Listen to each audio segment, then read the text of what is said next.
Como habíamos quedado, probablemente este sea el último domingo donde tenemos un tema especial. Estamos en el Evangelio de Juan, hicimos una pausa. El domingo pasado hablamos de cómo una iglesia bíblica entiende el dar, que la ofrenda es, el creyente quiere ofrendar, el creyente quiere congregarse, el creyente quiere bautizarse.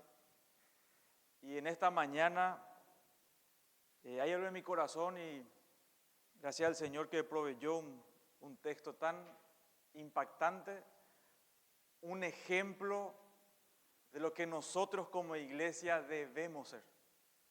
Hay una iglesia en la Biblia, específicamente aquí en Comunidad Bíblica de la Gracia, debe buscar imitar. No buscamos imitar ni que tengamos un nombre, sino no buscamos imitar, por ejemplo, a iglesias conocidas que tengan miles de miembros, megas iglesias. No nos llama la atención eso. Queremos ser una iglesia bíblica, temerosa de Dios. Para eso es importante que cada uno de nosotros en esta mañana, con la ayuda de Dios, de su Espíritu Santo que nos ayude a comprender su verdad, podamos tener un norte específico, una dirección a donde nosotros nos dirigimos. Y todos ustedes en esta mañana, yo te ruego que prestes mucha atención, porque este es el camino que nosotros queremos seguir, es la guía de Dios y este es el camino que vamos a seguir hasta que el Señor venga y hasta que el Señor nos permita ser fieles. Y vamos a encontrar en el pasaje de Primera a los Tesalonicenses, capítulo 1, abrí tu Biblia en Primera Tesalonicenses, capítulo 1, y vamos a pedir al Señor su ayuda en este tiempo. Padre bendito, gracias una vez más, porque podemos abrir tu palabra y podemos escucharte en ella, Señor. Pero entendemos nuestras incapacidades, entendemos que no es por inteligencia que uno puede comprenderla, sino que es tu gracia que por medio de tu Espíritu Santo iluminas la mente de tus hijos para entender tu verdad. Y queremos eso hoy, Señor. Queremos entender tu palabra, por eso te suplico que nos ayudes a evitar las distracciones y que podamos concentrarnos, de buscarte, Señor, en esta mañana, estar expectantes a tu voz para comprender tu verdad y para que esta iglesia local te ame, te tema, te conozca profundamente. En el nombre de Jesús te pido, amén. El pasaje que vamos a considerar son 3 versículos, pero vamos a leer en el capítulo 1, del versículo 1 hasta el versículo 10. Así que abrí tu Biblia ahí en Primera Tesalonicenses, capítulo 1, versos 1 al 10. Dice así la palabra de Dios. ¿Estamos? Pablo, Silvano y Timoteo, a la iglesia de los tesalonicenses, en Dios Padre y en el Señor Jesucristo. Gracia y paz sean a vosotros, de Dios nuestro Padre y del Señor Jesucristo. Damos siempre gracias a Dios por todos vosotros, haciendo memoria de vosotros en nuestras oraciones, acordándonos sin cesar delante del Dios y Padre de nuestro, de la obra de vuestra fe, del trabajo de vuestro amor y de vuestra constancia en la esperanza en nuestro Señor Jesucristo. Porque conocemos, hermanos amados de Dios, vuestra elección, pues nuestro evangelio no llegó a vosotros en palabras solamente, sino también en poder, en el Espíritu Santo y en plena certidumbre, como bien sabéis, cuáles fuimos entre vosotros por amor de vosotros. Y vosotros vinisteis a ser imitadores de nosotros y del Señor, recibiendo la palabra en medio de gran tribulación, con gozo del Espíritu Santo, de tal manera que habéis sido ejemplo a todos los de Macedonia y de Acaya que han creído, porque partiendo de vosotros ha sido divulgada la palabra del Señor, no solo en Macedonia y Acaya, sino que también en todo lugar. Vuestra fe en Dios se ha extendido, de modo que nosotros no tenemos necesidad de hablar nada, porque ellos mismos cuentan de nosotros la manera en que nos recibisteis y cómo os convertisteis de los ídolos a Dios, para servir al Dios vivo y verdadero, y esperar de los cielos a su Hijo, al cual resucitó de los muertos, a Jesús, quien nos libra de la ira venidera. No vamos a considerar todos los versículos, solamente los versículos 6 al 8 vamos a darle atención en esta mañana, porque ustedes ya notarán las riquezas que son muchísimas en este texto. Este es un texto lleno de verdad, de aliento. El apóstol Pablo aquí está introduciendo su carta con una oración. Si ustedes se dan cuenta, él inicia su carta, inicia con una oración de alabanza. Una oración de alabanza por la gracia soberana y la obra de Dios a través de los tesalonicenses. Eso es lo que Pablo está haciendo aquí en nuestra porción. Y alaba al Señor porque los creyentes de Tesalónica se convirtieron en una iglesia modelo. En una iglesia modelo que todos nosotros, toda iglesia local debe imitar. Esta es una congregación modelo, hermanos, y Pablo lo va a enfatizar varias veces. Y para que comprendamos y tenga el impacto que debe ser y para que podamos comprender qué dice la Biblia, qué quiere decir Pablo con esto y podamos apreciar lo que Pablo está diciendo, yo te invito a que como contexto de este pasaje, el contexto histórico está en Hechos capítulo 16. Acompáñame brevemente en Hechos 16.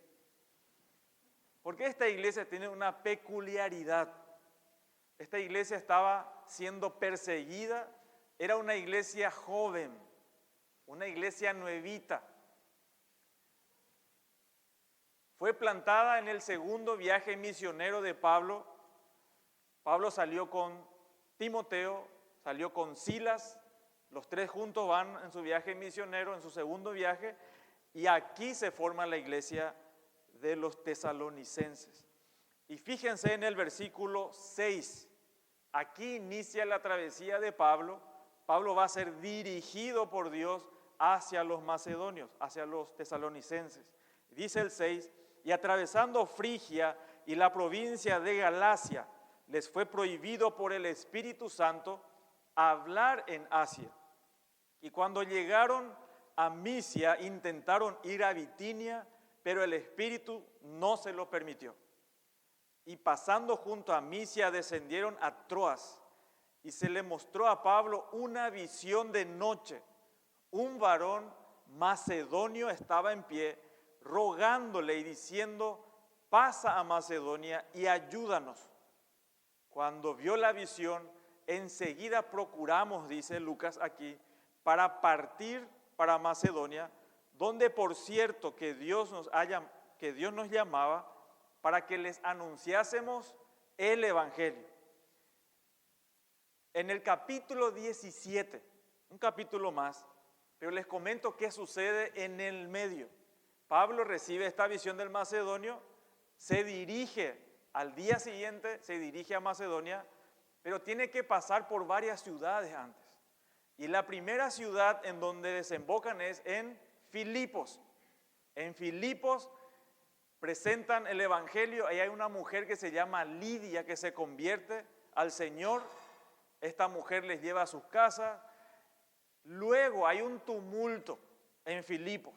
Siempre hubieron detractores, perseguidores de Pablo, y hubo un tumulto en donde a Pablo le agarran, a Pablo, Timoteo y Silas, y le azotan con vara.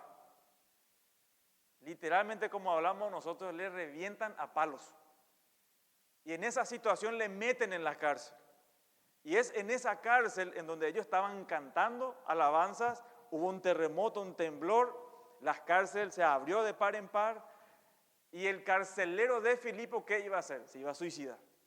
Y Pablo le dice, no, no haga eso, estamos todos aquí juntos. Y el carcelero viene arrodillado ante Pablo y dice, ¿qué tengo que hacer para ser salvo? Imagínense. Y Pablo le dice ahí, cree en el Señor Jesucristo, serás salvo tú y tu casa. Acto seguido, vienen para liberarle luego a Pablo y Pablo le dicen, ¿por qué le meten a la cárcel a un romano, a un hombre nacido en Roma? Se asustaron los gobernantes, los que estaban ahí, y le dejaron ir a Pablo. Pablo deja un precedente para la iglesia. De ahí él entra en el capítulo 17. En el capítulo 17, acompáñenme ahí por favor. Dice luego, pasando por Anfípolis y Apolonia, son ciudades antes de llegar a Tesalónica. Llegaron a Tesalónica, donde había una sinagoga de los judíos.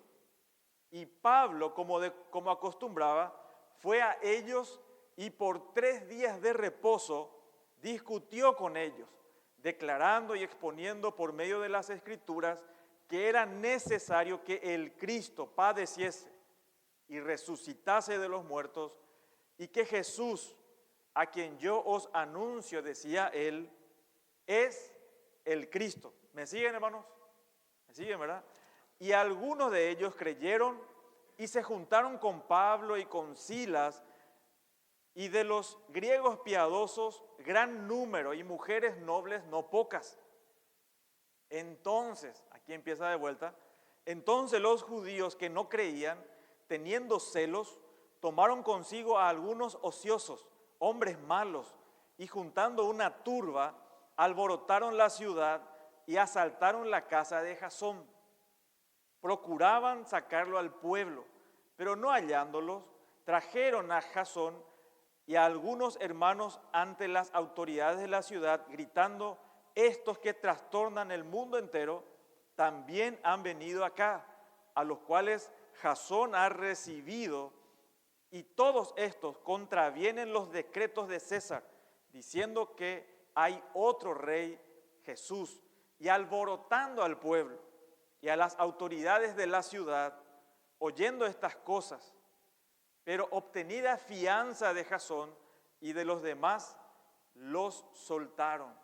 Luego el texto continúa y dice, inmediatamente, luego de este tumulto, Pablo tuvo que llegar, o Jasón en este caso, llega a un acuerdo con la fiscalía, podemos decir, de que Pablo y los demás colaboradores tenían que salir de Tesalónica. Y por fuerza mayor, por esta situación, por la paz de la ciudad, Pablo sale de Tesalónica y se dirige a Berea próximamente. Hasta aquí es el contexto histórico. Si ustedes observan, hermanos, ¿cuándo se inicia esta iglesia? ¿Cuándo se planta? Aquí en Hechos 17. Se planta en una situación de grande oposición. Era una iglesia jovencita. Muchos creen, como dice aquí, por 3 días de reposo, muchos piensan que Pablo estuvo ahí solo 3 semanas. Pero por el contexto que vamos a ver, en 3 semanas no se puede formar muchas cosas. Y probablemente ellos estuvieron por 3 meses. Muchos coinciden que por 3 meses Pablo estuvo con ellos ministrando. Y Pablo tuvo que salir de esa iglesia. Pero esta iglesia recibe el evangelio de una manera impresionante, de par en par. Toda la iglesia cree al evangelio. Toda la iglesia ve a Pablo viniendo de Filipos para predicarle el evangelio, y muy probablemente Pablo venía muy amoretonado, golpeado. Pablo continuaba así. Luego va a ir a Atenas, donde le van a dejar medio muerto, le tiran de la ciudad porque pensaron que estaba muerto. Se levanta Pablo y ¿qué hace? Va a ir a predicar el evangelio. Ahora, ¿en qué condición va a estar la persona que le están pegando, le están apedreando, se levanta, ¿verdad? Pablo estaba golpeado. Y a pesar de toda esa situación de Pablo, Él les lleva el Evangelio a estos hermanos. Ya dijimos, estuvo por 3 meses ahí. Pablo sale luego, cuando él va a Corinto, él se preocupa por la iglesia. Se preocupa por la iglesia porque quiere saber qué pasó de ellos. Estuvo muy poco tiempo. ¿Será que perseveraron en la fe? ¿Será que están firmes? ¿Están siendo perseguidos?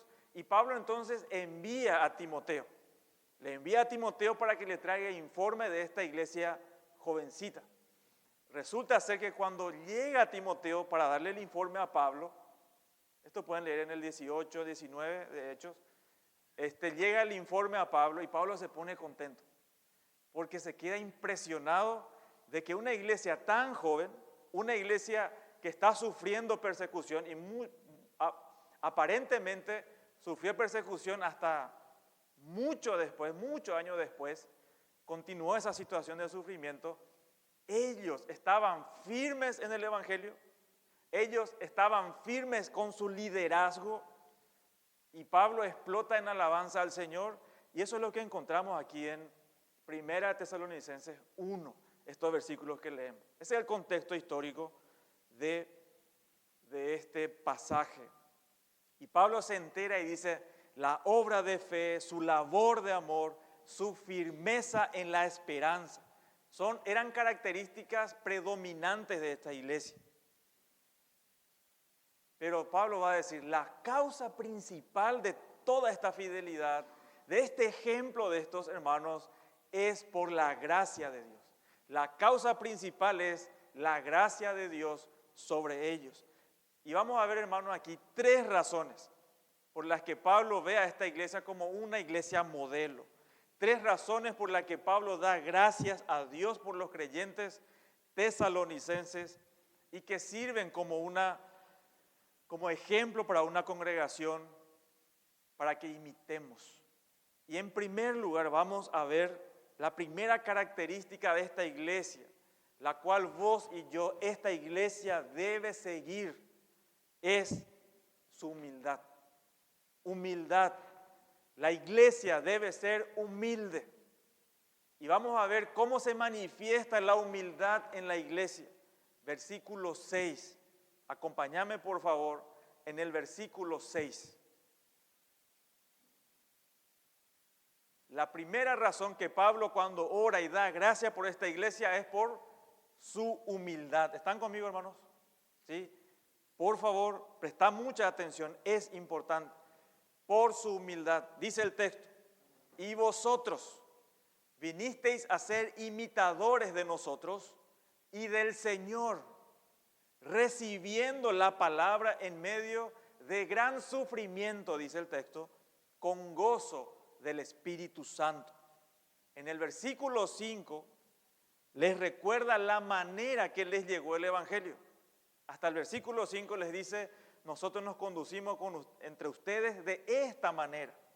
Por eso este verso 6 conecta con el hecho de que así como Pablo estuvo entre ellos y ellos se sometieron a Pablo y a ese liderazgo, Pablo dice, ustedes se destacan porque son una iglesia sumisa a sus líderes.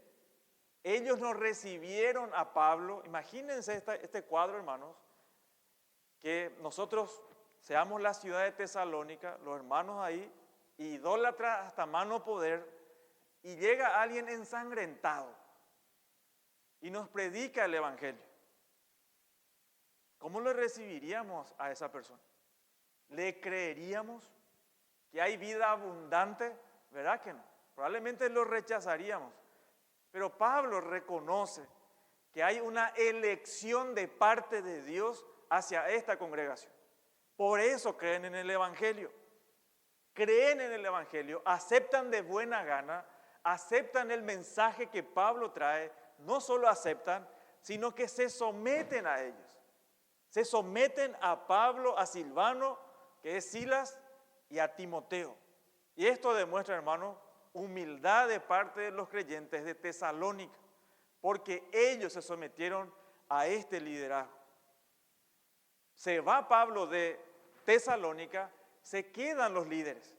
Había líderes encargados, ya Pablo formó esos líderes. ¿Y qué hace la iglesia de Tesalónica? Si se va Pablo, si se va un apóstol en ese momento, y se van estos hombres piadosos, y se quedan los que Pablo formó entre nosotros, ¿creen ustedes que estos hermanos se sometieron de la misma manera? Sí, hermano. Se sometieron de la misma manera al liderazgo de la iglesia que Pablo dejó cuando salió de Tesalónica.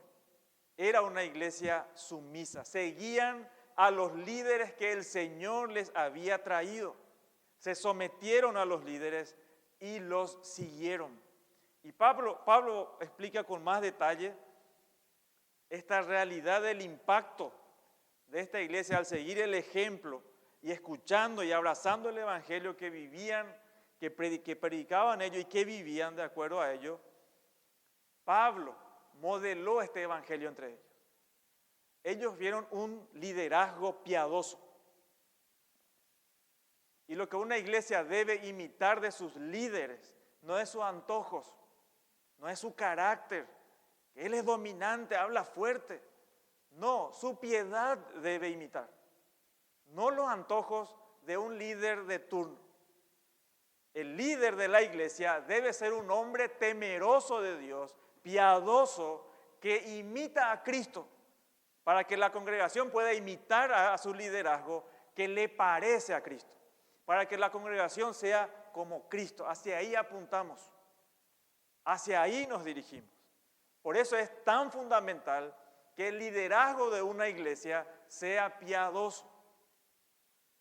Y digo esto porque, si bien no es nuestro caso aquí, sí afuera hay gente que está siguiendo el liderazgo, pasan enfrente y le tiran harina, por ejemplo, le tiran aceite, le escupen, porque así es la unción de no sé qué cosa. Eso no hay que seguir, hermano. Esos son disparates de personas que no están bien de la cabeza.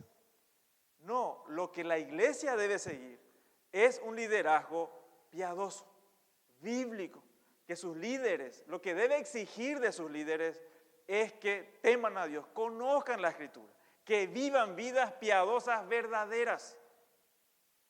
Y es lo que imitaron los tesalonicenses. Por eso la palabra traducida imitadores, ustedes llegaron a ser imitadores de nosotros, significa eso mismo, imitar. Viene de la palabra de la palabra del mimo, ¿verdad? De imitar, de hacer imitaciones. ¿Y qué hizo esta iglesia? Imitaron a Pablo y a sus colaboradores. Observaron la vida de Pablo, aprendieron de él y siguieron sus pasos. Siguieron sus pasos. Imagínense que de aquí el Señor permita en algún momento plantar una congregación. Y los que van a ser enviados digan, no, nosotros no vamos a ser como ellos. Vamos a hacer como nosotros queremos. La iglesia no se hace como nosotros queremos. Nadie tiene esa potestad porque la iglesia es de Cristo. Cristo es la cabeza de la iglesia y Cristo es el que dirige a la iglesia hacia dónde se debe dirigir, qué caminos debe tomar, cuál debe ser la prioridad de la iglesia. Por eso leímos intencionalmente en esta mañana estas dos iglesias del Apocalipsis. Hay una iglesia humilde, sencilla, que permanece firme en qué decía la Escritura, en la palabra de Dios. Obedecían la palabra de Dios. La palabra de Dios mandaba en esa iglesia. La otra iglesia, la Odisea, ¿cuál era la característica? Era una iglesia que se creía rica. No nos falta nada. Nosotros somos la iglesia de Dios. Y Pablo, ahí Juan dice, no, tú eres una iglesia miserable, pobre, desventurada. Delante de Dios esta iglesia está muerta, está agonizando. Es decir, la palabra de Dios es el punto principal de una iglesia y la que debe dirigir. Que el Señor nos lleve a donde sea. Lo que nosotros debemos hacer es seguir el plan de Dios para su iglesia. No el antojo de alguien. No que tiene que ser así o así. No, hermanos. La iglesia debe ser una iglesia centrada en la palabra y que sus líderes conozcan, teman a Dios y obedezcan la palabra de Dios. Modelen la palabra de Dios. ¿Se acuerdan que Pablo dijo allá en 1 Corintios 11:1, sed imitadores de mí, así como yo de Cristo? ¿Nos animaríamos hoy a decir eso a los hermanos? Imítame a mí, hacer lo que yo hago, funcionar como mi familia funciona. ¿Será que va a ser como una familia que glorifica y apunta a Cristo? Debemos modelar una vida cristocéntrica que los hermanos deben imitar. De verdad no nos interesa el que está liderando a los jóvenes o cualquier líder. Siempre observo. Si veo que a quienes están dirigiendo son igualitos en su carácter, pero no como Cristo, eso es una desgracia. Ahí hay que parar y hay que cortar eso. Porque eso va a ser un peligro mortal para los hermanos. No me interesa tener gente que me aplauda a mí. Me interesa que el que me vea a mí diga, este hombre ama al Señor verdaderamente. Yo también quiero amar al Señor así. No es que quiero parecerme a Él, cómo habla, cómo esto, y cómo es agresivo y se va con todo. Ese no es el punto. El punto es la piedad de la persona. Porque el resto, Dios no necesita de nosotros. Imagínense. Dios no me necesita a ninguno de nosotros. No, Él quiere a Cristo. Cristo es a quien está formando en nosotros. Así que cuando los tesalonicenses siguen a Pablo, ¿a quién le estaban siguiendo? A Cristo, a Cristo. Y esta era una iglesia sumisa. Era sumisa a su liderazgo. Esta iglesia no se caracterizaba por una independencia arrogante, sino por una sumisión entusiasta a sus fieles líderes que la fundaron. Piensen, hermanos, en la iglesia. Apenas 3 meses y se desarrolla ya esta realidad en ellos. Esta característica, 3 meses nomás tenían. Y esta iglesia se caracterizaba por esta humildad impresionante. Ahora, cuando Pablo sale, ya les dije, ellos no procuraron delinear la iglesia a su propio antojo. Ya que ellos se fueron, nos abandonaron, tal vez alguien podría haber pensado, ahora hagamos la iglesia como queremos. Por fin salió fulano y ahora sí, así vamos a hacer. Y viene el hombre de turno con su idea impresionante, pero no es de Dios. No es de Dios. De Dios es cuando claramente se expone. Dios dice, así debemos ser. Y una de las características que la iglesia local debe ser, es una iglesia humilde y sumisa. No solo se sometieron a los líderes que Dios había levantado entre ellos, sino que también, y la causa principal es, que se sometieron a la palabra de Dios. La obedecieron a pesar de mucho sufrimiento. Cuando el texto dice que recibieron la palabra con el gozo del Espíritu Santo, no es que había la unción de la risa, que todo el mundo se estaba matando de risa. No era eso. Cuando dice gozo del Espíritu Santo, se está refiriendo que ellos estaban sufriendo, estaban siendo perseguidos, la estaban pasando mal, pero estaban gozosos, en paz, porque el Espíritu Santo de Dios les dio la capacidad, el aplomo para soportar esas pruebas. Por eso dice acá, con gozo del Espíritu Santo. El hecho de que estén firmes es porque el Espíritu Santo de Dios estaba obrando en el corazón de la iglesia, en los hermanos. Por eso que vemos el que sostiene a la iglesia, lo que puede traer seguridad, puede traer guía correcta es la palabra de Dios. Recibiendo la palabra en medio de gran tribulación y con gozo del Espíritu Santo. Estaban siguiendo los pasos de Pablo, lo vieron llegar de Filipos. Lo que estoy diciendo, hermano, es su liderazgo era verdadero. No era un liderazgo falso, no era un liderazgo de doble cara, en donde el que predicaba en un sentido se baja del púlpito y la congregación dice, no, por favor, que no se baje, que se quede nomás y ahí da más gusto escuchar. Abajo hay un desastre, tu familia vive de esta manera, no están siendo un ejemplo. Ellos vieron un liderazgo verdadero. Cuando Pablo le dice, hay que sufrir por el Evangelio, Pablo estaba goteando sangre. Pablo estaba amoretonado, hermano, me cuesta salir esa palabra. Machucado, ¿verdad? Y había rastro en él. Él no vino trajeado ahí. Él vino ensangrentado probablemente. Heridas abiertas. Le pegaron con palos. ¿Ustedes creen que le van a pegar despacito? Le machacaron a ellos. Y se levantan. ¿Y qué hace Pablo? Un hombre piadoso, temeroso de Dios, predica el Evangelio. Y ellos ven ese ejemplo. Por eso es tan necesario el ejemplo de los líderes, que de verdad Dios es real. Que lo que yo te estoy diciendo desde este púlpito es verdad afuera, no aquí. No hacernos el Superman aquí, no, afuera, hermano. En la casa, con la esposa, con los hijos, en el trabajo. Esa es la verdad. Esa es la verdad.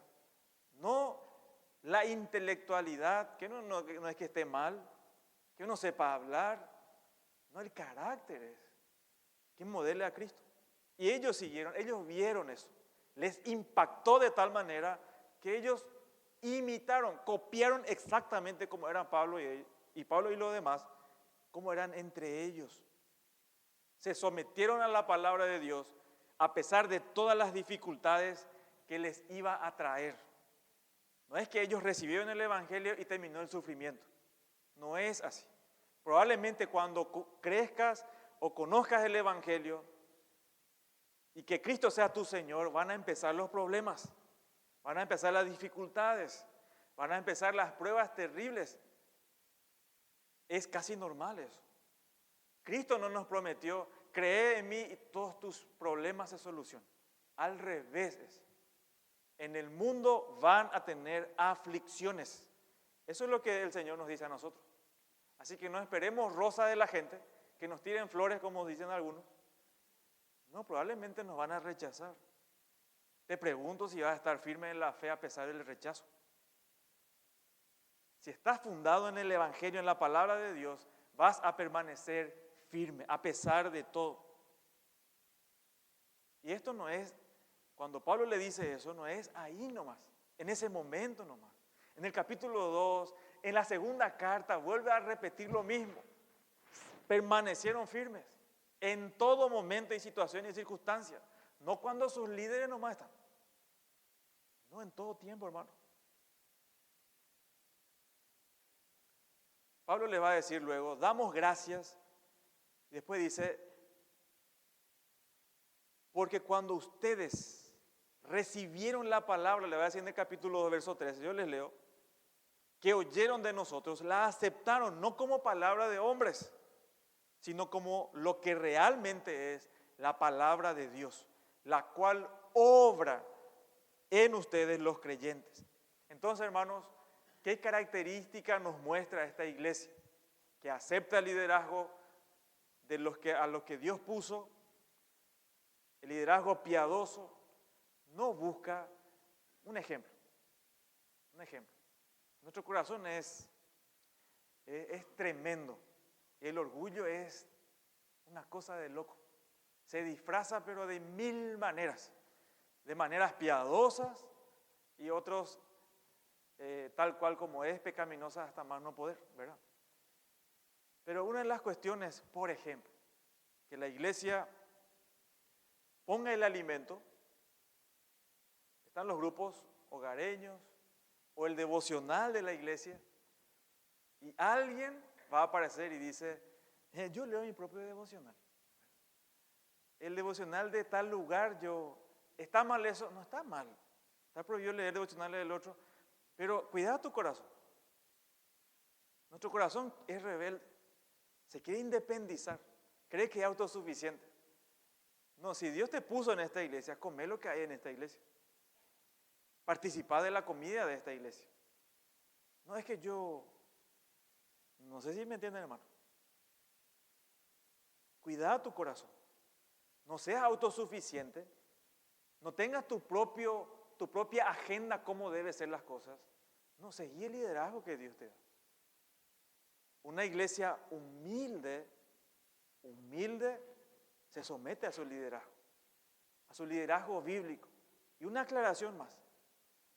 La autoridad que Dios nos da a los líderes, a los pastores, es Biblia. No meternos en tu vida en un sentido, meterle a tu hijo en esta escuela no. Tu casa pintada de esta manera, no vaya a comer esto, come esto. Eso un nutricionista, ¿verdad? O un pintor o lo que sea. No, el pastor es en la Biblia. Esa es la autoridad que Dios nos da. Hasta acá es la autoridad que Dios nos da. Y cuando se te abre la escritura y se te muestra que así debe ser la iglesia, es el camino que todos debemos seguir. Pero corroborar. Por eso abrimos la escritura juntos, para que no sea un antojo de nosotros. Conocer la Biblia, conocer la palabra de Dios, para que vos puedas decir, sí, es así. Y así voy a hacer. Te voy a obedecer, Señor. La obediencia, si ustedes observaron ahí, no era solo a los líderes. La obediencia real de estos hombres, de estos creyentes, era a Dios. Porque se sometieron aquí, hermanos, a la palabra de Dios. Bebieron de la misma fuente. Es la palabra de Dios. Entonces, una iglesia humilde conoce y se somete a la escritura y en consecuencia, ¿a quiénes se somete? A sus líderes. A sus líderes. Ahora vamos a observar la segunda razón. La primera razón del por qué Pablo alaba a esta iglesia es por su humildad, porque se sometían e imitaban la vida de sus líderes piadosos. Segundo, por su vida de santidad. Inevitablemente, una iglesia humilde va a ser una iglesia piadosa verdaderamente. No una piedad falsa de imponiendo reglas. No tenés que comer esto, no tenés que hacer 20 días de ayuno, 50 días. Si no orás 2 días, si no orás así 2 horas, el Señor no está contigo ahí. No, ese es patraña, eso es falso. Es un corazón orgulloso que quiere dominar personas, imponer reglas que la Biblia no nos impone. La Biblia debe mandar, hermano. Una iglesia humilde no busca hacer muchas cosas. Busca agradar a su Señor. Busca conocer a Cristo. Amar a Cristo profundamente. Eso nos lleva a la piedad. Y Pablo dice en el versículo 7, y le alaba a esta iglesia por su vida de santidad. Este es el segundo punto, por su vida de santidad. Verso 7. De tal manera que habéis sido, ¿qué cosa? Ejemplo a todos los de Macedonia y de Acaya que han creído. Esta iglesia dice que fue un ejemplo. El versículo 7 aquí nos muestra que también esta iglesia verdaderamente, y enseguida te voy a dar un dato sorprendente de esta iglesia, porque este es mi quebranto con nuestra iglesia. Nuestra iglesia no es, está todo mal, eso no es cierto. Yo veo la mano de Dios en la vida de muchísima gente, pero hay algunos que no. Pero bueno, el ejemplo que queremos seguir es de esta iglesia. Pero lo primero que acá muestra es que es una iglesia que verdaderamente vivía la santidad. Era una iglesia apartada para Dios en todos los aspectos. Esta iglesia se distinguía por su estilo de vida ejemplar. Estilo de vida ejemplar. Esto es lo que Pablo está destacando en este texto. Ellos eran genuinamente piadosos, vivían en santidad. Y una vez más, hermanos, santidad no significa vestirse de una manera. Podés vestirte todo de blanco, de traje, ¿verdad? Nosotros no queremos acá mostrar que somos piadosos, no, es más por reverencia, por otras cosas. Pero la piedad nos dice, si no orás de rodilla, no sirve tu oración. Dios no te va a escuchar. Si no orás a las 3 de la mañana, Dios no, para ser piadoso tenés que ayunar por lo menos 3 horas al día. ¿Verdad? Y tenés que hacer esto y lo otro. Muchas cosas. Tenés que hacer. No es eso. La verdadera santidad, en primer lugar, se desprende de nuestra comunión con Cristo. Y no podemos tener comunión con Cristo sin Biblia. Sin Biblia no puede haber comunión con Cristo. Él no se te va a aparecer en sueños, no te va a hablar a la medianoche, no va a hacer eso. Va a ser con Biblia abierta, que yo leo la Escritura y me someto a lo que dice la Biblia. Obedezco. Ahí empieza la piedad verdadera. Y esta iglesia se caracterizaba por esto. No era una iglesia perfecta, no es lo que estoy diciendo. Pero, sin embargo, era una iglesia marcada por una vida santa. Este es el punto, hermanos. Era una iglesia que se distinguía de todas las demás iglesias de la región. ¿Por qué? Porque vivía en el Evangelio. Vivía en el Evangelio, hermanos, aunque, escucha bien esto, y si alguien está durmiendo ahí, metele un sopapo santo, porque vivía en el Evangelio. Tenés que escuchar esto, hermano. Yo no estoy jugando, bromeando, Dios está diciendo esto. Y vos tenés que escuchar esto. Pedirle al Señor que te sometas, que te ayude a que caiga la ficha, porque de esto depende que esta iglesia siga siendo de testimonio para Dios. Sin esto no hay nada. ¿Qué tenemos nosotros sin ser humilde, una vida santa? ¿Qué tenemos? ¿Qué vamos a ofrecer a la gente? ¿Qué ejemplo vamos a hacer? Esta iglesia vivía el Evangelio, aunque le costara todo. Ellos no estaban pasando bien económicamente, físicamente, estaban siendo perseguidos, estaban sufriendo. Y Pablo dice, a pesar de eso, ustedes son un ejemplo. Y se puede ver el resultado. Por eso el verso 7 dice, de tal manera, o de modo que. Pablo presenta el resultado de lo que sucedió porque se convirtieron en imitadores de Dios, de los apóstoles, y finalmente del Señor, cuando recibieron la palabra de Dios, a pesar de mucha tribulación, con gozo del Espíritu Santo. De modo que esto es lo que resultó de esta realidad que estaba viviendo esta iglesia. Llegaron a ser un ejemplo para todos los creyentes de Macedonia y Acaya. Macedonia es la segunda ciudad más grande de Grecia, no es una ciudad pequeñita. Y ellos influenciaron de tal manera una región enorme. Imagínense. Poquísimo tiempo. Acuérdense que esta iglesia probablemente tenía 3 meses cuando Pablo se va. Cuando Pablo le escribe esta carta, pasaron un año recién. No pasaron 20 años. Un año recién. ¿Ven la importancia de empezar bien, hermanos? ¿Ven la importancia de dónde tiene que estar el cimiento de una iglesia? La iglesia, el cimiento de la iglesia es el Evangelio. Sin el Evangelio, una iglesia no es iglesia. ¿Qué va a ser?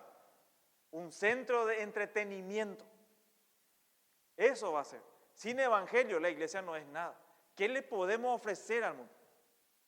Salvación, sin Evangelio no hay. Va a ofrecer cualquier cosa. Bienestar económico, eso hay gente que sabe hacer mejor que nosotros. No, Evangelio es. Y esta gente vivía el Evangelio. Les afectó el Evangelio de tal manera que se convirtieron. Era una ciudad. Es como que Pablo predique a cada cupé, se va a cada cupé y todo cada cupé se convierte. Cierran la basílica y ahí están amando al Señor. Una cosa impresionante. Esta era la situación de estos tesalonicenses. Ellos se convirtieron de los ídolos a Dios. La conversión de ellos fue bajo sufrimiento. También su estilo de vida que llevaron bajo sufrimiento. Esta iglesia fue un modelo de vida santa. Y esto se hace clarísimo, hermanos, en el resto de la carta, si ustedes les invito después a leer, en el capítulo 4. Era una iglesia como Cristo, era una iglesia santificada, vivían vidas genuinas, genuinamente cristianas y ejemplares ante el mundo que le estaba observando. Y esto causó impacto, causa impacto. Algo está pasando en esa iglesia. El Señor está orando en esa iglesia. Y siempre hay ecos. También hay eco cuando una iglesia es un desastre. Cuando se está alejando de Dios, también es. Ese Pío es miembro de esa iglesia. ¿Viste, Pío? Ven, hermano, se ve eso. También el ejemplo de los hermanos de la iglesia se escucha. La santidad práctica de todos y cada uno de los miembros es una marca distintiva cuando una iglesia verdaderamente es madura. Este es el único lugar que Pablo dice que toda la congregación, toda la iglesia, cada uno de ellos vivían de esta manera. No una parte, no como Corinto, que habían de Pablo, de Cefas, otro de Cristo, no había esto aquí. 100% de la congregación vivía vidas ejemplares, vidas santas. Me pregunto, ¿es nuestra realidad esto, hermano? ¿Es nuestra realidad esto? Cuando dice aquí que es un ejemplo, la palabra es molde. Ellos eran el molde que todos los demás seguían. ¿Me siguen, hermanos? Él era el molde, esta iglesia era el molde. En griego la palabra ejemplo es molde. Eso es lo que significa. El modelo o molde que hay que seguir. Esta iglesia fue un molde para que otras iglesias se moldearan a su imagen. Eso es lo que está diciendo aquí. Hermanos, no importa si una iglesia se compone de 5 miembros. Una familia se reúne, una iglesia ahí, de 100, de 1000 miembros, no sé de cuántos, 20,000 miembros. Esto hay que imitar. Este es el modelo. Es lo que Dios aprueba. Es en donde Dios está y aprueba y apoya. Dios aprueba una iglesia humilde. Dios aprueba una iglesia que vive vidas genuinas, vidas piadosas, vidas santas. Dios no bendice otra iglesia. Dios tranquilamente puede quitar el testimonio de esta iglesia y llevarlo a otro lado. Nosotros no garantizamos, imagínate, Dios nos tiene a nosotros. Wow, esta iglesia nunca se va a destruir. Imagínense, si llegamos a pensar eso, ponerle meses de vida nomás, agonizando estamos. Si ese fuera el caso. El modelo no es estrategia humana, no es iglesia crecimiento. Me suele aparecer propaganda donde me dice, tu iglesia está preparado para recibir, no se están congregando, hay mucha gente en tu iglesia, hace esto y lo otro. Esos son métodos humanos. Una iglesia con propósito, 40 días con propósito, 25 días de te quiero mucho, no sé, ¿verdad? Cualquier cosa, hermano. 20 días de Josué, estoy inventando, seguro que hay por ahí, pero así vamos a traer a la gente, el poder de Dios que se va a manifestar acá. No, hermano, Dios no se manifiesta aunque llueva milagro todos los días, como dice alguien. Dios se manifiesta en una iglesia, humildad y santidad. Dios está bendiciendo esa iglesia. Una iglesia poderosa, si podemos decirlo así, es una iglesia humilde. Ni te imaginas lo que Dios puede hacer con una iglesia así. Lo que estaba haciendo con esta iglesia, ¿verdad? Humilde, estaban siendo ejemplo para muchos.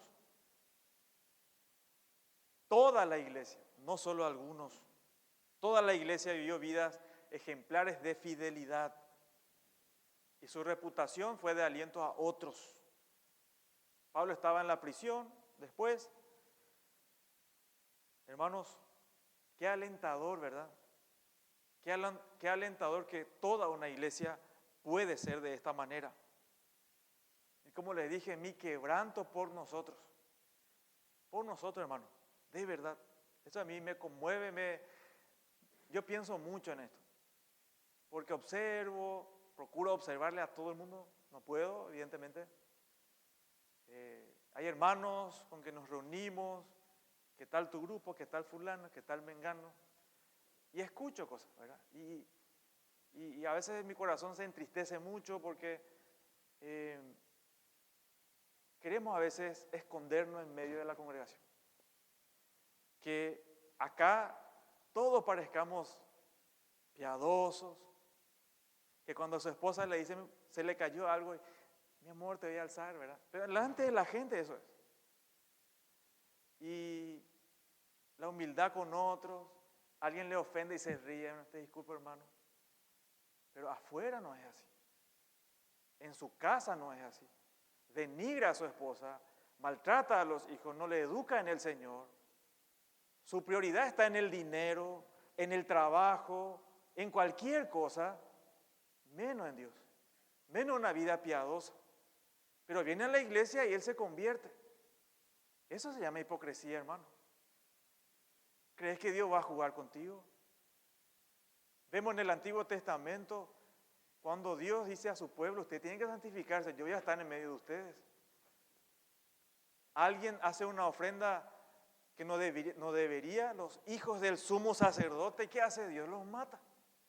¿Crees que con Dios se juega? ¿Vos crees que el Dios del Antiguo Testamento es diferente a nuestro Dios del Nuevo Testamento? Es igualito. Dios no cambia. Para él la santidad es importante de tal manera que dice que el que no vive una vida santa no verá a Dios. Vivir una vida santa no es un juego. Y que vos estés fingiendo ser un creyente o piadoso, no te vayas a engañar, hermano. El orgullo hace eso. Bajar la guardia, pedirle perdón al Señor, arrepentite. Y Dios es bondadoso. Viví una vida verdadera, transparente, que no tengas doble agenda. Es decir, uno para irme a la iglesia y otro en el mundo. Nosotros no somos policías que vamos a estar detrás de vos todo el tiempo. Pero Dios está detrás de vos. Y Dios ve cómo nosotros somos, no acá, en la casa, en el trabajo, cómo le tratamos a la gente, cómo hacemos los negocios, cómo trabajamos. Ahí se ve el ejemplo, hermanos. No que venga y repitas, escuché a Michelin, escuché a MacArthur, escuché a esto, y vengas a ser grandilocuente. ¿Y tu familia, hermano? ¿Cómo le tratás a ellos? ¿Te preocupás por ellos, por su vida espiritual? ¿O ya te ensoberbeciste y ya entraste y te crees alguien que no sos? Así que, hermano, vida genuina. Que cuando yo hable contigo, no me digas todo está bien, impresionante. Es mentira. Como creyente, para que sepan nomás y que bajes la guardia. Si vos sos un creyente, vos estás bajo prueba, sí o sí. En la semana estás siendo probado. Y estás sufriendo probablemente y solo. Si vos sos un creyente. Ahora si no tenés pruebas, tentaciones, este mensaje también es para vos. Porque el creyente tiene pruebas y aflicciones. Cuando está viviendo para Dios. Pensá en eso. Pensá en esta situación y que nosotros, yo me pueda abrir al hermano. Te necesito, hermano. Estoy con problemas. Tengo problemas con la pornografía, tengo problemas con esto, tengo problemas con lo otro. Soy avaro, estoy en eso. Soy débil. ¿Es pecado decirle a otro eso? No es pecado. Dios alienta que haga eso. Porque Pablo nos dice también en otra carta, confiésense sus pecados unos a otros, para que seáis sanados. No te aísles, no corras en otro lugar. Acércate a tus hermanos, congregate, acércate, abrite a ellos, orá con ellos, pedile ayuda. Todos ustedes son pecadores como yo, toditos somos. Es mentira de victoria en victoria. Eso no es cierto. A veces estamos a punto de tirar la toalla. Esa es la realidad de todos los días, hermano. No es que yo tengo que aparentar una sonrisa y fingir. Eso es falso. Que cuando yo te hable, sea verdadero, lo que vos sos nomás. No escondas nada. Uno sabe cómo da gusto vivir transparente. De que te revisen y no encuentren nada. Que esto es lo que yo soy. Yo creo en el Señor. Esta es mi vida. No tengo una doble. No hay sorpresas conmigo. Así debemos vivir, hermano. Que cuando alguien, tu esposa, revise tu celular, no te asustes. Que no borres tu historial. Los adolescentes, jóvenes. Cosas así muy sencillas. Qué gusto da ser transparente. ¿Cómo eso le glorifica a Dios? ¿Cómo honra al Señor eso? Eso es impresionante. Eso muestra que vos le temés a Dios. Que estás viviendo una vida piadosa. Que vivan vidas genuinas. Que la esposa se somete al esposo, el esposo ama a su esposa, los hijos también. Que no se estén mintiendo. Que sea de verdad. Que el marido no esté mirando a otra mujer. Que agradezca al Señor por su familia. Esas son vidas sin fingimiento. Limpia conciencia. Transparente. Que le temamos a Dios y no a los hombres. Temor a Dios, hermanos. ¿Cómo me gustaría? ¿Cómo deseo? Y hacia ahí me rompo el lomo para que nosotros, todos nosotros. Yo sé que Dios hace esto. Por eso nos obsesionamos, y podemos decir en el buen sentido, de que la Biblia sea predicada aquí, pero hasta en la sopa, ¿verdad? De que donde sea, Biblia. Porque ahí el Señor usa su palabra para santificarnos, para confrontarnos. Entonces, vemos una iglesia humilde, reciben la palabra de Dios con humildad, se somete a sus líderes. ¿Y cómo una iglesia así no va a ser genuina? ¿Cómo una iglesia así va a mentir en su currículum? Gente que eran idólatras, ahora ya no son idólatras. Gente que era promiscua, ahora ya no es promiscua. Gente borracha, ahora ya no es borracho. Ahora es diferente.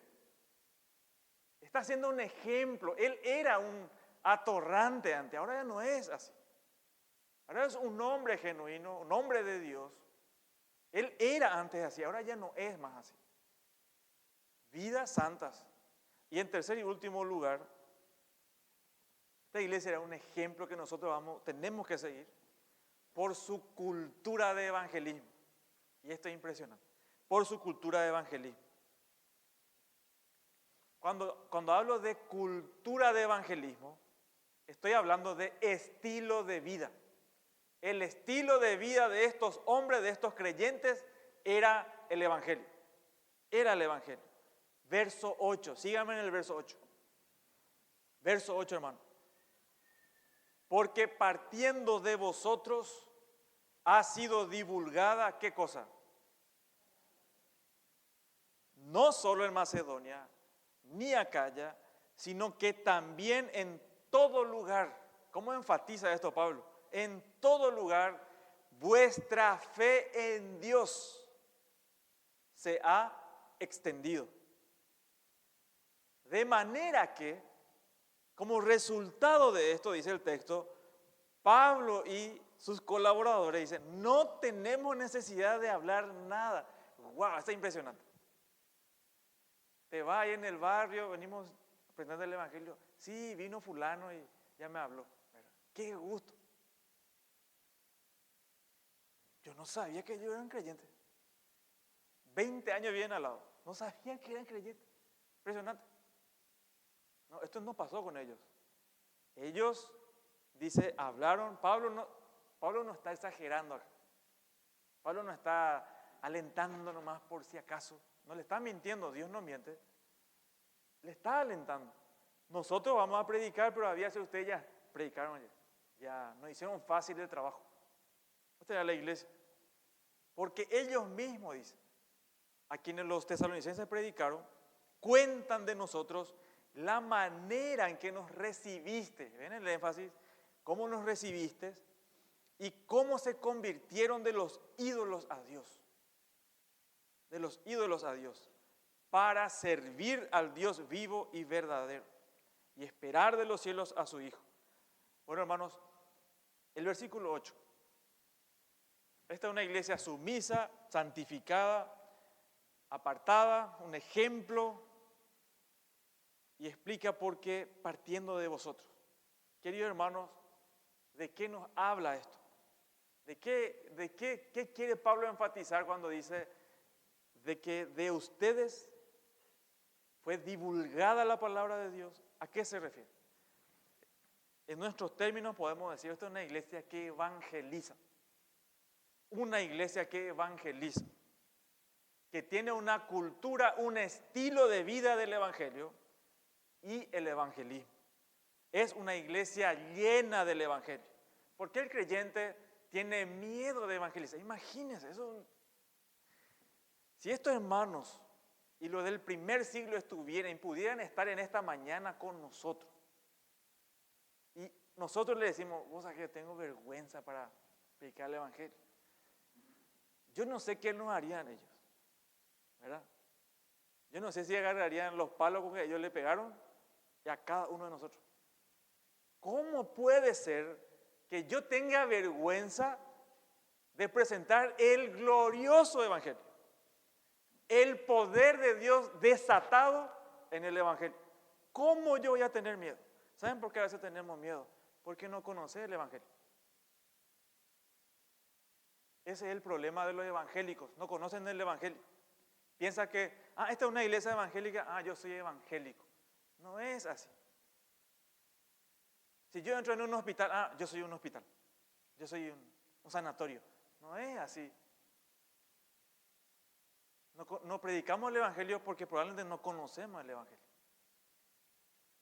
¿Cómo puede ser que el mensaje que a mí me transformó la vida, que a mí me transformó la eternidad, yo no sepa articular?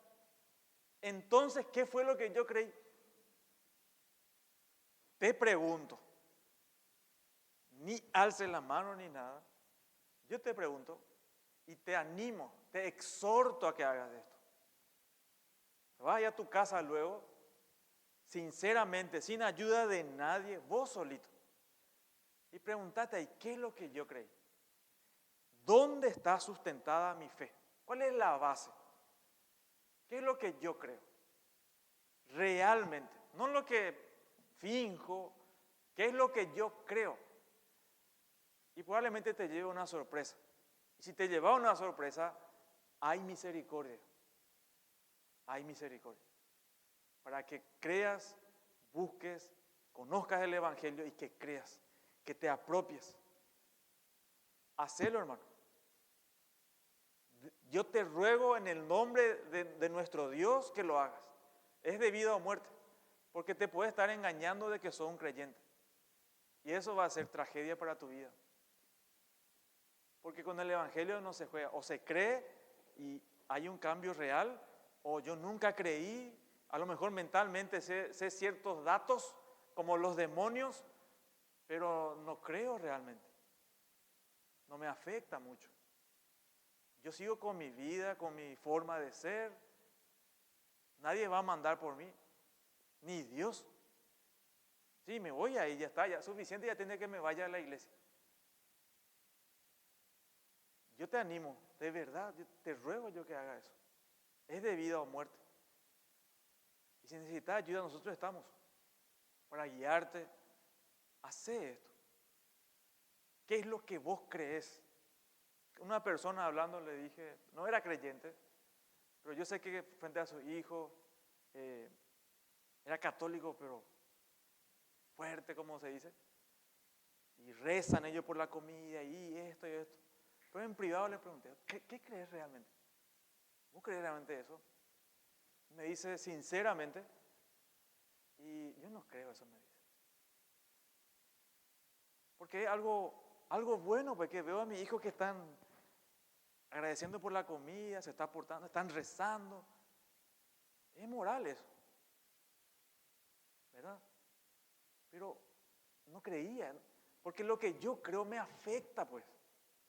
No puede ser que yo crea algo y eso se quede ahí en el aire. Si yo creo que Cristo murió y resucitó y que mi vida ya le pertenece a Él, claro que mi vida va a ser diferente. No es una opción eso. No es creyente carnal. No existe tal cosa. Ese es un engaño, un embuste eso. Es falso.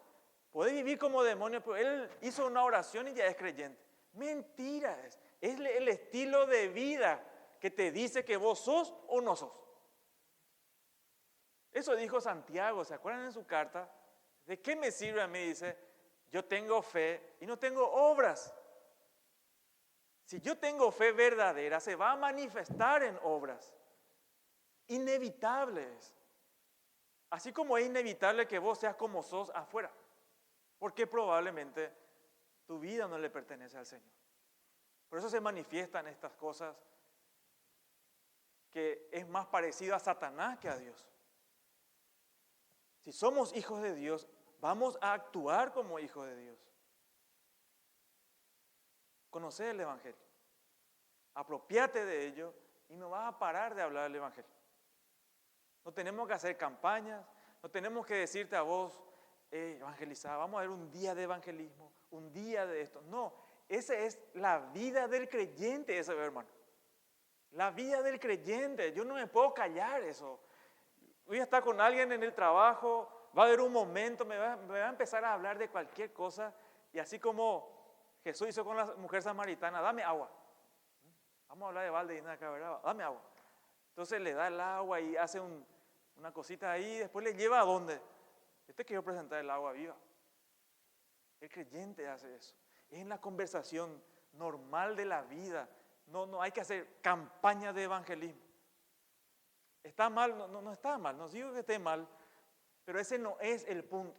El punto es que el creyente vive, conoce el evangelio le transformó la vida y habla del evangelio. Sabe articular por lo menos lo que Pablo dijo en 1 Corintios 15:3, que primeramente Cristo murió por nuestros pecados. Según la Escritura. En segundo lugar, que resucitó al tercer día. Mínimamente. Esa es mi cédula. La cédula de identidad del cielo, hermano, es el Evangelio. Si podemos decir así. Ese es nuestro pasaporte. ¿Cómo yo no voy a tener eso? ¿Cómo yo no voy a saber de qué se trata? Esta iglesia de Tesalonicenses creía, conocía y divulgaba el Evangelio. El ministerio de ellos va por delante. Y hay varias cosas que podemos aprender de este versículo también, pero principalmente y en particular es que esta era una iglesia que vivía la palabra de Dios. ¿Y qué hacía cuando alguien vive la palabra de Dios? No se puede callar. No se puede callar. En vez de inventar cosas, actividades, seguir el mundo, hablar de la palabra de Dios. Cualquier excusa. Biblia. Biblia, hermano. Nos juntamos para Biblia. No vamos a vivir. ¿Qué vida hay fuera de la Biblia? ¿Qué vida verdadera hay? No hay vida fuera de la palabra de Dios. Era una iglesia que predicaba el evangelio a tiempo y fuera de tiempo. No hacía falta exhortarle que evangelicen. No, ellos hacían de buena gana solos. Divulgaban la escritura donde se iban.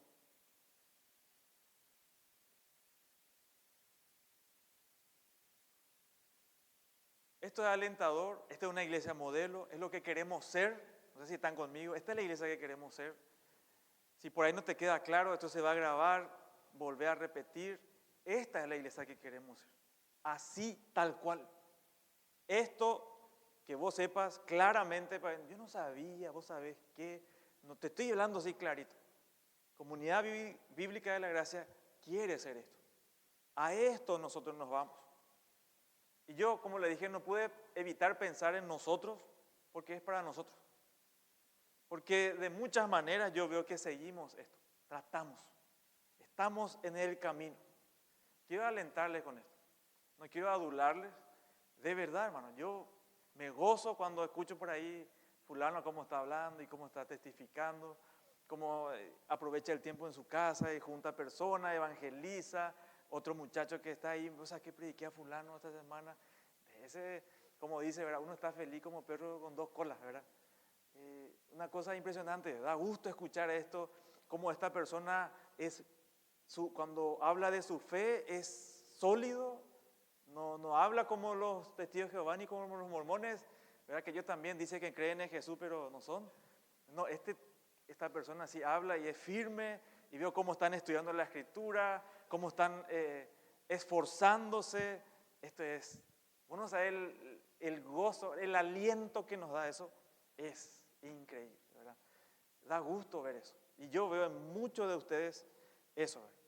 Veo cómo las esposas también comprenden, estudiamos sobre el matrimonio y veo cómo se está aplicando eso, veo en sus resúmenes, veo en esto, estoy analizando ahí, observando, orando y veo estas situaciones y me goza mucho. Y realmente me da gozo, me da alegría ver eso, sinceramente.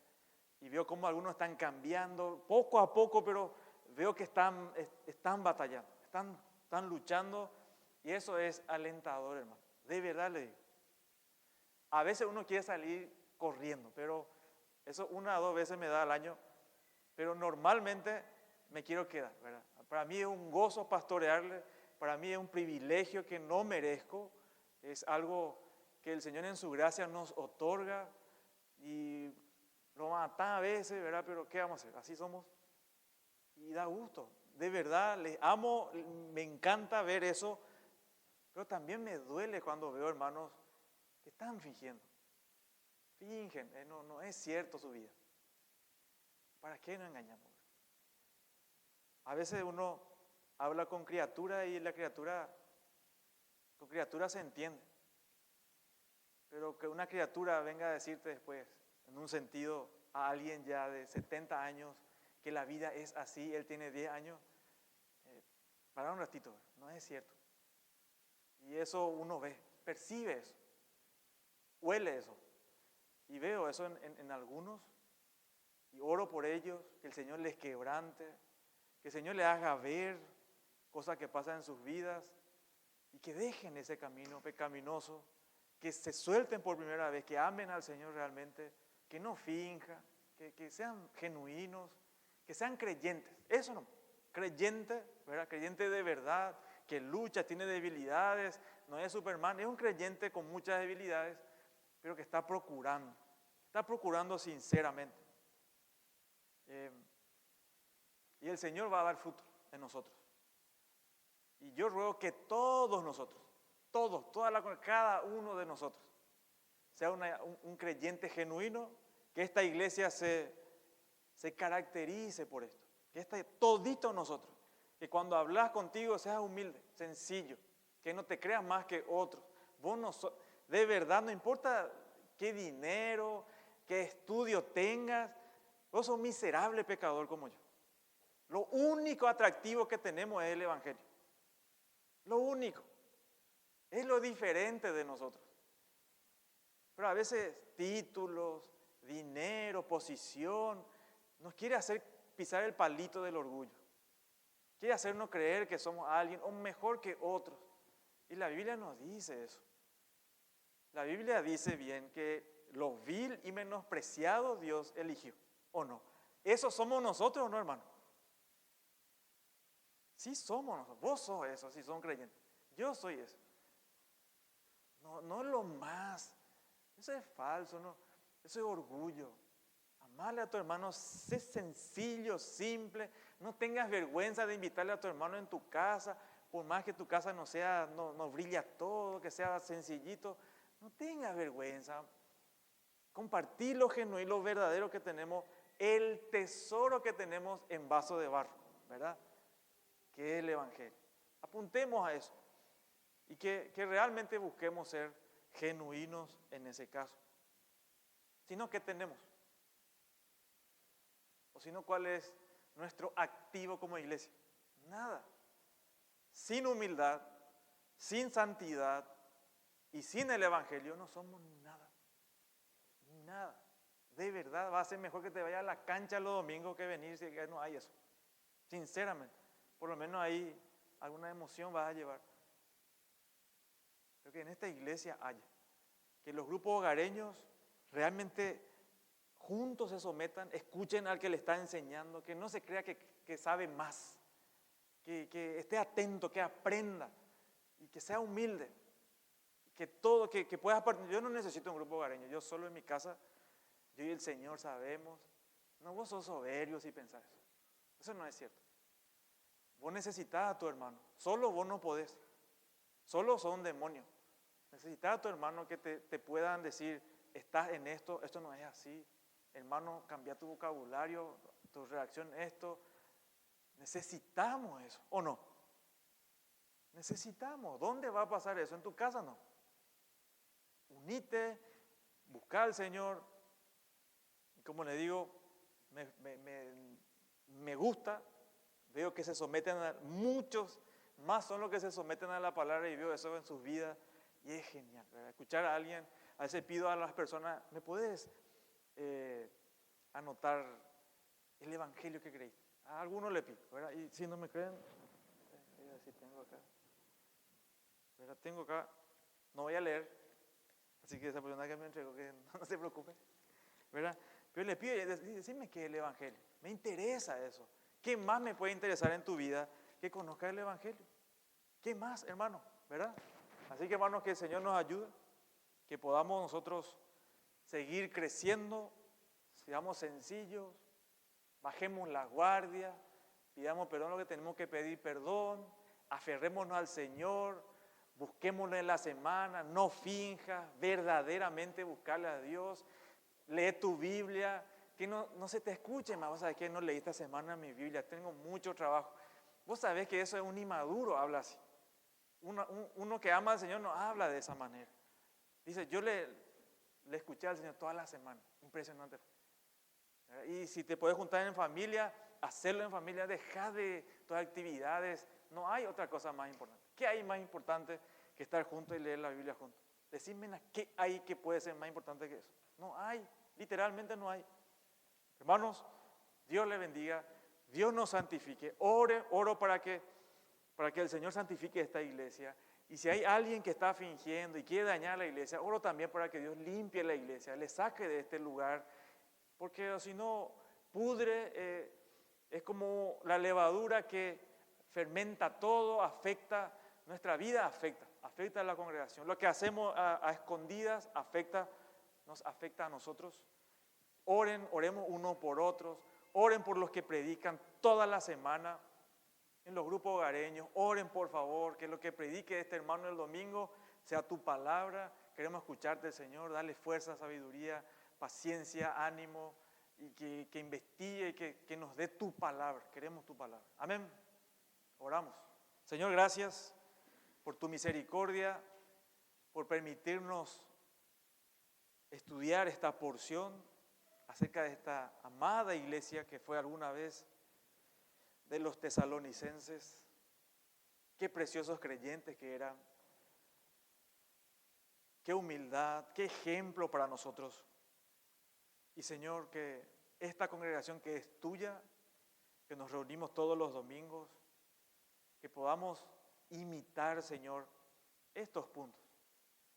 Que tan claramente tu palabra nos muestra una iglesia humilde, que te ame, que se santifique, que se aparte para ti, que tú seas su bien mayor en la semana, en la casa, en todo lugar, que nuestros ojos puedan ver solamente lo bueno, que busquemos solamente lo bueno, Señor, y lo agradable delante de ti, que vivamos vidas ejemplares en donde sea, en el trabajo, en lo que hagamos, seamos un ejemplo de que somos tuyos y que la gente reconozca que te pertenecemos. Y también, Señor, qué privilegio nos das de poder irrumpir en la vida de la gente y cambiar la eternidad, ser parte de que la eternidad de una persona cambie para siempre. Y eso ocurre cuando tu evangelio es predicado tu evangelio es creído. Señor, nosotros queremos ser parte de la extensión, de la expansión de tu reino por medio de tu evangelio. Ayúdanos, Señor. Límpianos, somos tan pecadores, tan inconstantes en muchas cosas. Señor, perdónanos y ayúdanos, por favor, para que seamos una iglesia que te honre, que tú seas nuestro bien mayor, que nuestro concepto de ti sea cada vez más alto. Señor, que nosotros podamos temerte a ti, Señor, a tu santo nombre. Santifícanos, que tu palabra, Señor, penetre en nuestras vidas, nos ayude a cambiar realmente, no a fingir. Ayúdanos, Señor, quebrántanos.